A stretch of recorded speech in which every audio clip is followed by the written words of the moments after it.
তো আজ কথা বলবো সেকেন্ড লিস্ট নিয়ে। ডাব্লিউবিপি, কলকাতা পুলিশ বা যে অন্যান্য পরীক্ষা হয় আমাদের পশ্চিমবঙ্গে, সেকেন্ড লিস্ট কতটা গুরুত্বপূর্ণ সেটা কিন্তু নিয়ে আমি আজ কথা বলবো। তো অবশ্যই ভিডিওটা শেষ পর্যন্ত দেখো, ব্যাখ্যা করে দেবো কিন্তু আমি তোমাদেরকে প্রত্যেকটা পরীক্ষায় সেকেন্ড লিস্ট কেন বার করা আমার দরকার। যদি বলো যে একটু ভালোভাবে আমি ব্যাখ্যা করে দেবো তোমাকে, অবশ্যই অনেক কিছু জানতে পারবে, বুঝতে পারবে। শেষ পর্যন্ত ভিডিও দেখো, ঠিক আছে?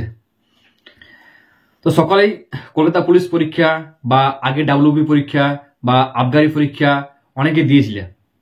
তো আমি কিছু পেছনের কথাগুলো আসছি, মানে পেছনের যে ভ্যাকেন্সিগুলো সেগুলো নিয়ে আমি কিছু কথা বলছি। যেমন দেখবে যে যারা আবগারি, রিসেন্টলি আবগারি যেটা পরীক্ষা 3000 ভ্যাকেন্সি ছিল, সেখানে যারা আবগারি পরীক্ষা দিয়েছিল মানে যারা চাকরি পেয়েছিল 3000 মধ্যে, তাদের মধ্যে কিন্তু অনেক ছেলেই যারা কিন্তু তোমার ডাব্লিউবিতে জব পেয়েছিল। আমার অনেক বান্ধবী বা অনেক বন্ধু তারা কিন্তু আবগারিতেও ভালো র্যাঙ্ক করেছে, ডাব্লিউবিতেও ভালো র্যাঙ্ক করেছে। তারা কিন্তু দুটো চাকরি একসাথে পাচ্ছে। এবারে অনেকে আবগারি জয়েন করে দিয়েছে, তারপরে কিন্তু ডাব্লিউবিতে করছে না জয়েন। সেইগুলো কিন্তু অনেকেই ম্যাক্সিমাম 1000 1500 যখন বড় ভ্যাকেন্সি থাকে 1000 1500 ছেলে মেয়েদের কিন্তু সেখানে ইনভলভ থাকে। সো সেই ভ্যাকেন্সিটা কিন্তু আমাদের খায়। এমনিতেই কত কষ্ট করে ভ্যাকেন্সি আসছে, সেই ভ্যাকেন্সিটা কিন্তু খালি হয়ে থাকছে যখন সে জয়েনিং করছে। ও আবগারি করেছে যারা, দেখবে তুমি লিস্ট দেখে নেবে ভালোভাবে, নাম চেক করে নেবে, মিনিমাম 500 1000 তো থাকবেই। 500 1000 একটা সিট মানে কতটা কষ্ট জানো? 500টা যদি সিট খেয়ে দেয় 500 জনের হাসি ফুটাবে। 1000টা 1500টা যদি বেশি ভ্যাকেন্সি থাকে 500 1000 1500 ছেলে মেয়ে কিন্তু এদিকে ঢুকে যাচ্ছে, তারা কিন্তু জয়েনিং করছে নাই। সেকেন্ড লিস্ট যদি বার করায় তাহলে কিন্তু মানে পরে সেখানে ওই ভ্যাকেন্সিটা পূরণ করতে পারবে, কিন্তু সেটা আমাদের রাজ্য সরকার বার করায় না। তো আবার বিশেষ করে সামনে যেহেতু লেডি কনস্টেবল পরীক্ষা আর কলকাতা পুলিশ, ধর তোমরা নিজেরাই বুঝতে পারছো অনেক মেয়ে আছে যারা কলকাতা পুলিশে হয়তো পাস করেছে, সবাই চাকরি পাবে না। এখন মেন্স পাস করছে, সবাই কিন্তু চাকরি পাবে না, কিছু পাবে হয়তো। ধরো সাপোজ কিছু একটা মেয়ে চাকরি পেলো, হয়তো কেউ ইন্টারভিউ বাদ হয়ে গেল, তাদের ঠিক আছে, তারা হয়তো ডাব্লিউবিতে সিলেকশন হতে পারে। কিন্তু যারা দেখবে কলকাতা পুলিশে ম্যাক্সিমাম যারা ইন্টারভিউ সিলেকশন হয়ে গেছে, তারা কিন্তু লেডি কনস্টেবলে বসবে, আর তারাও কিন্তু চাকরিটা লেডি কনস্টেবলটা ইজিলি পেয়ে যাবে। কারণ কলকাতা পুলিশের কাট অফ থেকে লেডি কনস্টেবলের কাট অফ কিন্তু তুলনামূলকভাবে কম হবে, যেহেতু ভ্যাকেন্সি বেশি। সেই কারণে ধরো ম্যাক্সিমাম যারা ভালো স্টুডেন্ট তারা কিন্তু কলকাতা পুলিশ চাকরিটা আর লেডি কনস্টেবল চাকরিটা দুটোই কিন্তু পেয়ে যাবে, একসাথে প্রিপারেশন করবে। তো এটাই সুযোগ আমাদের। কিন্তু 18 তারিখে যে 18 জানুয়ারি একটা আন্দোলন হচ্ছে, একটা মিছিল হচ্ছে, বড় বড় মিছিল। সেই মিছিলে সবাই অংশগ্রহণ করো, আর সবাই মিলে সেই দাবিটা রাখো যে সেকেন্ড লিস্ট যেমন বার করেই। কেন বার করা না? যেহেতু জয়েন হচ্ছে না, সেগুলো তো অবশ্যই অনেক ছেলে মেয়ে যারা জয়েন করছে না তাদের তো জায়গাটা খালি থাকে যাচ্ছে। সেটা যদি নেই সেকেন্ড লিস্টে, তাহলে কিন্তু অনেক ছেলে মেয়ে কিন্তু সেটা পেয়ে যাবে। দেখবে হয়তো অনেকে কাছাকাছি যেয়ে ফিরে আসতে হচ্ছে, কি করবে, ভ্যাকেন্সিটা খালি থাকে যাচ্ছে। আর 100% দিয়ে বলছে যারা হয়তো কলকাতা পুলিশের ইন্টারভিউ দিবে মেয়েগুলো, তারা সকলেই মেন্স পরীক্ষা দিবে লেডি কনস্টেবলের। আমার মন বলছে, কারণ আমি গ্রুপে আমি দেখেছি ম্যাক্সিমাম মেয়ে যারা কিন্তু পরীক্ষায় বসেছিল তারা সবাই লেডি কনস্টেবল পাস করেছে। যারা কলকাতা পুলিশ পাস করেছিল তারা লেডি কনস্টেবল সবাই পাস করেছে, কারণ প্রিপারেশনটা সব একই লেভেলের কোশ্চেন। সো ওদের কাছে পাস করার কোনো ব্যাপার হবে না। তো এই কারণে অনেক মেয়ে কিন্তু সেখানে বাদ হয়ে যাবে লেডি কনস্টেবলে, তারা ভ্যাকেন্সিটা খেয়ে নিচ্ছে। আর সবাই কলকাতা পুলিশ জয়েন করবে, আগে হচ্ছে যেহেতু আগে জয়েন করবে। আর লেডি কনস্টেবলটাও কিন্তু ছাড়বে না কেউ, কারণ দেখেছি আমরা আবগারিও ছাড়েনি, সবাই গেছিল ইন্টারভিউ দিতে ডাব্লিউবিতে। প্রত্যেকটা পরীক্ষা কিন্তু করছে এটা। এরপরে আমরা শুনেছি যে 12,000 ডাব্লিউপি ভ্যাকেন্সি আসছে, প্লাস সাথে 3,500 কলকাতা পুলিশ ভ্যাকেন্সি আসছে। দুটো ভ্যাকেন্সি কিন্তু একসাথে যদি দিয়ে দেয় তখন কিন্তু আরো সমস্যা হয়ে যাবে। সো এখনই সুযোগ, এটা একটা আমাদের বলতে গেলে বড় সুযোগ, অপরচুনিটি, যে আমরা যদি 18 জানুয়ারি সবাই মিলে যে আন্দোলন করি তাহলে কিন্তু পরের ভ্যাকেন্সিগুলোই প্রত্যেকটাতে সেকেন্ড লিস্ট বার করাবে। যারা নন জয়নিং, ধরো যারা জয়েনিং করছে না, সেই জেলা ফাঁক থাকছে, আসলে বুঝতে পারছো তোমার কোনটা আমি বলতে চাইছি আর কি। সেগুলো কিন্তু যদি জয়েন করে তাহলে তোমাদের কিন্তু অনেক ছেলেমেয়ে সেখানে জয়েন হতে পারবে। যারা হয়তো পয়েন্টে কাটছো বা একটু আধটুর জন্য ফেল করেছো, তারা কিন্তু সেখানে পাস হয়ে যাবে। তো সকাল কাছে রিকোয়েস্ট, সবাই কিন্তু 18 জানুয়ারি পৌঁছাবে, কারণ বুঝলে তো সেকেন্ড লিস্টটা কতটা গুরুত্বপূর্ণ। আর আন্দোলন না করলে, সেদিন না ডাক দিলে কিন্তু সেকেন্ড লিস্ট বার করবে নাই। আমরা যদি সবাই মিলে বলি, সেই দাবিটা রাখি, হয়তো তাহলে মানতে পারে। আমাদের দাবি রাখতে হবে, তবে তো সরকার মানবে। আমরা যদি কোনো দাবি রাখলাম না, তাহলে কি করে সরকার মানবে? তো আমার কোনো অবজেকশন করলাম নাই কোনো কিছু প্রবলেমে, তো সেগুলা সরকার কি করে বুঝবে? তো সেদিন কিন্তু অনেক হাজার হাজার ছেলে মেয়ে যাবে, সেদিন সবাই কিন্তু যাবে। এমন নয় যে যাদের হয়তো কলকাতা পুলিশ এক্সাম নেই বা লেডি কনস্টেবল এক্সাম নেই তারা যাবো না, সেটা নয়। কিন্তু নতুন ভ্যাকেন্সি আসবে, তাড়াতাড়ির মধ্যে রিক্রুটমেন্ট করবে, সিনিয়র আন্দোলন প্লাস যে সেকেন্ড লিস্ট বার করতে হবে, সেটার জন্য আন্দোলনটা করতে হবে। কতটা গুরুত্বপূর্ণ সেটা পরে বুঝতে পারবে। হয়তো তুমি পরের ভ্যাকেন্সিতে হয়তো ডাব্লিউপি কলকাতা পুলিশ ভ্যাকেন্সি একসাথে বার হবে, দেখবে হলো না একটুর জন্য, তখন কিন্তু পরে পস্তাতে হবে। সো এটাই সুযোগ, বারবার সুযোগ কিন্তু পাবে না। সবাই মিলিয়ে চেষ্টা করো, চেষ্টা করলে সবকিছু হবে। আর কিছু কথা বলছি, আমি আগে একটা ভিডিও বানিয়েছিলাম যে মেয়েদের একটা হাইট কমানোর ব্যাপার নিয়ে। দেখো কিছু মেয়ে একতা হয়েছে ওদের মধ্যে, দাদা বললো ভিডিওটা বানাও, আমি বানিয়েছি ভিডিওটা। আর বাকিদের পেছনে লাগার কি আছে? ওদের যদি দাবি রাখার আছে তো রাখবে। সবাই সব সাথে কথা বলেছে, এমনকি চিরঞ্জিত স্যার, রিজুদা, সমস্ত স্যারের সাথে কথা বলেছে, আমি শুনলাম অনেক স্যারের সাথে কথা বলেছে। তারপরে কিন্তু ওরা পদক্ষেপটা নিয়েছে যে না, এটা কিন্তু দাবিটা রাখা দরকার। ওদের দাবি রাখতেই পারে, এবার সেটা সরকার যদি মানে, তো মনে যদি ভালো মনে করে তো সেটা অ্যাকসেপ্ট করবে, না নাও করতে পারে। যাদের যাদের মানে আমি বুঝতে পারি না যে পেছনে লাগা কি আছে। মানে হিংসাটা একটু কম করো, বুঝতে পারলে ভাই? সবাইকে একটু বলছি যে দেখো, এবারে এমন নয় যে বোনদের হাইট কমানোর ব্যাপারটা বলছি। ছেলেদের যদি হাইট কমানো আমি রাজি আছি, কোনো ব্যাপার নেই। ছেলেদের হাইটটা কমানো একটা আন্দোলন করে চলো করো, আমিও রাজি আছি, সবাই রাজি আছে। মেয়েরা একটা একতা হয়েছে, জোট হয়েছে বলে আমি ভিডিওটা বানিয়েছি, ঠিক আছে? আমাকে তার জন্য কথা শুনতে হচ্ছে। তুমি রাখো, ধরো যেমন ডাব্লিউবিতে সাপোজ কলকাতা পুলিশে যে এনসার কি নিয়ে অনেক মেল করেছো, অনেক অনেক হাজার হাজার মেল করেছো, আমি দেখেছি।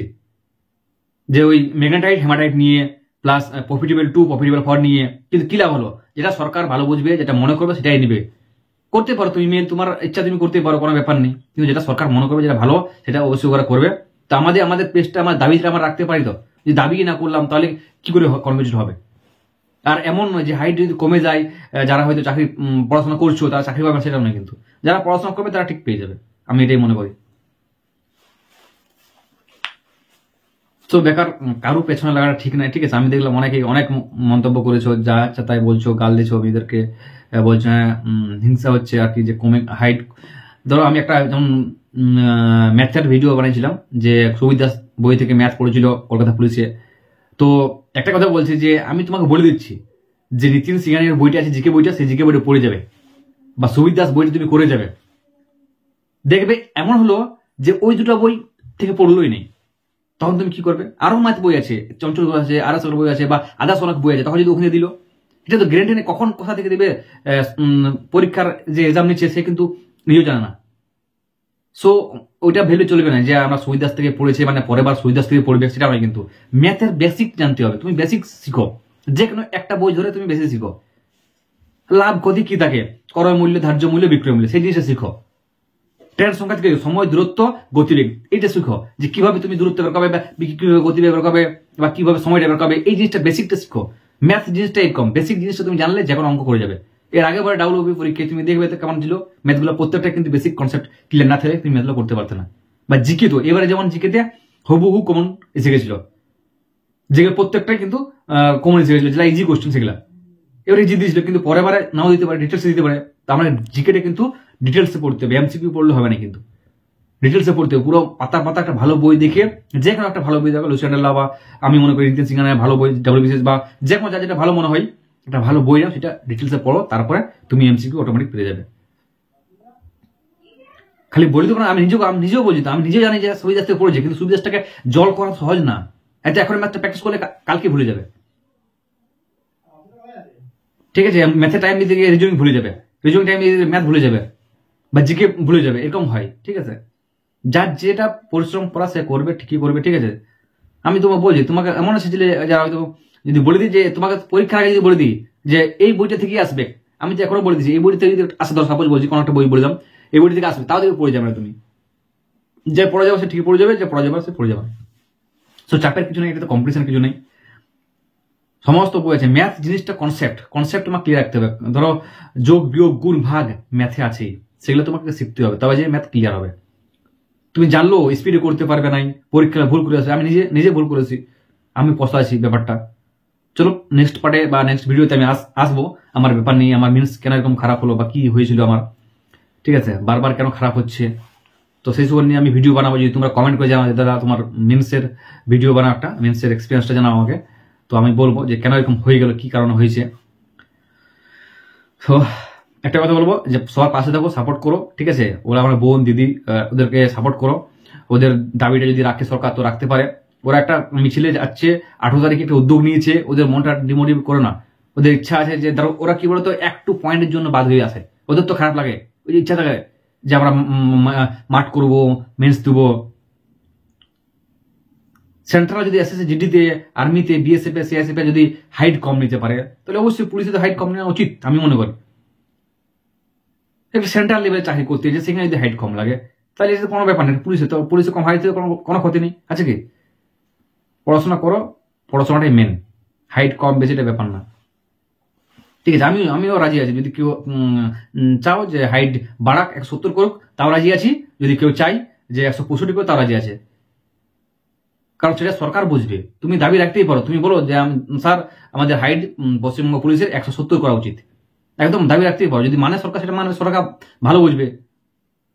কেউ যদি বলে আমি 65 করবো, 165 করবো, ওই তুমি একটা টিম বানাও 165, সবাই মিলে একটা আন্দোলন করো, আন্দোলনে যাও, একটা ব্যানার বানাও, সেটা যদি তোমাদের বক্তব্য বলে তোমরা পেশ করো, যদি সেটা শুনে সরকার তো শুনবে। তোমার আর আমার দুজন একজনের সঙ্গে ঝামেলা করে লাভ আছে? ফালতু কমেন্ট করছো তোমরা, যারা করছো কমেন্ট। আমি যদি চাই না যে না, আমি যদি চাই ধরো যে হাইটটা কমিয়ে দাও, শুনবে আমার কথা? শুনবে না। সবাই মিলে যদি বলো সেটা শুনতেও পারে, বাট এমন না যে শুনে যাবে। ভিডিওতে অনেক কিছু বললাম। সকলকে রিকোয়েস্ট যে 18 জায়গায় কিন্তু সবাই যাবে, সেই মিছিলে সবাই অংশগ্রহণ করবে, নতুন ভ্যাকেন্সি যাতে তাড়াতাড়ি বার হয়। আর আমি ভিডিও এটাই বলে দিচ্ছি যে 15 তারিখের আগে ভ্যাকেন্সি আসার সম্ভাবনা প্রবল আছে, আমার যেটুকু খবর, ঠিক আছে। 13 থেকে 15 তারিখের মধ্যে কিন্তু ভ্যাকেন্সি আসার পুরো সম্ভাবনা আছে। তো যদি আসে তো ভালো, আর মিছিলে যেতে হবে না। আর যদি না আসে তাহলে কিন্তু 18 তারিখ মিছিলে যাবোই, ঠিক আছে। তো আমার মন বলছে, আর আমি যেটুকু খবর পেয়েছি, 15 তারিখ আগে কিন্তু ভ্যাকেন্সি আসছে, ঠিক আছে। আসার সম্ভাবনাটা অনেকটাই। তো ঠিক আছে, বাই, টাটা। নেক্সট ভিডিওটা আবার দেখা হবে। আর যারা আমার চ্যানেল নতুন, তারা অবশ্যই চ্যানেল সাবস্ক্রাইব করে রাখো নতুন নতুন ভিডিও পাওয়ার জন্য। আর যদি ভালো লেগেছে অবশ্যই একটা করে লাইক করো। Thank you.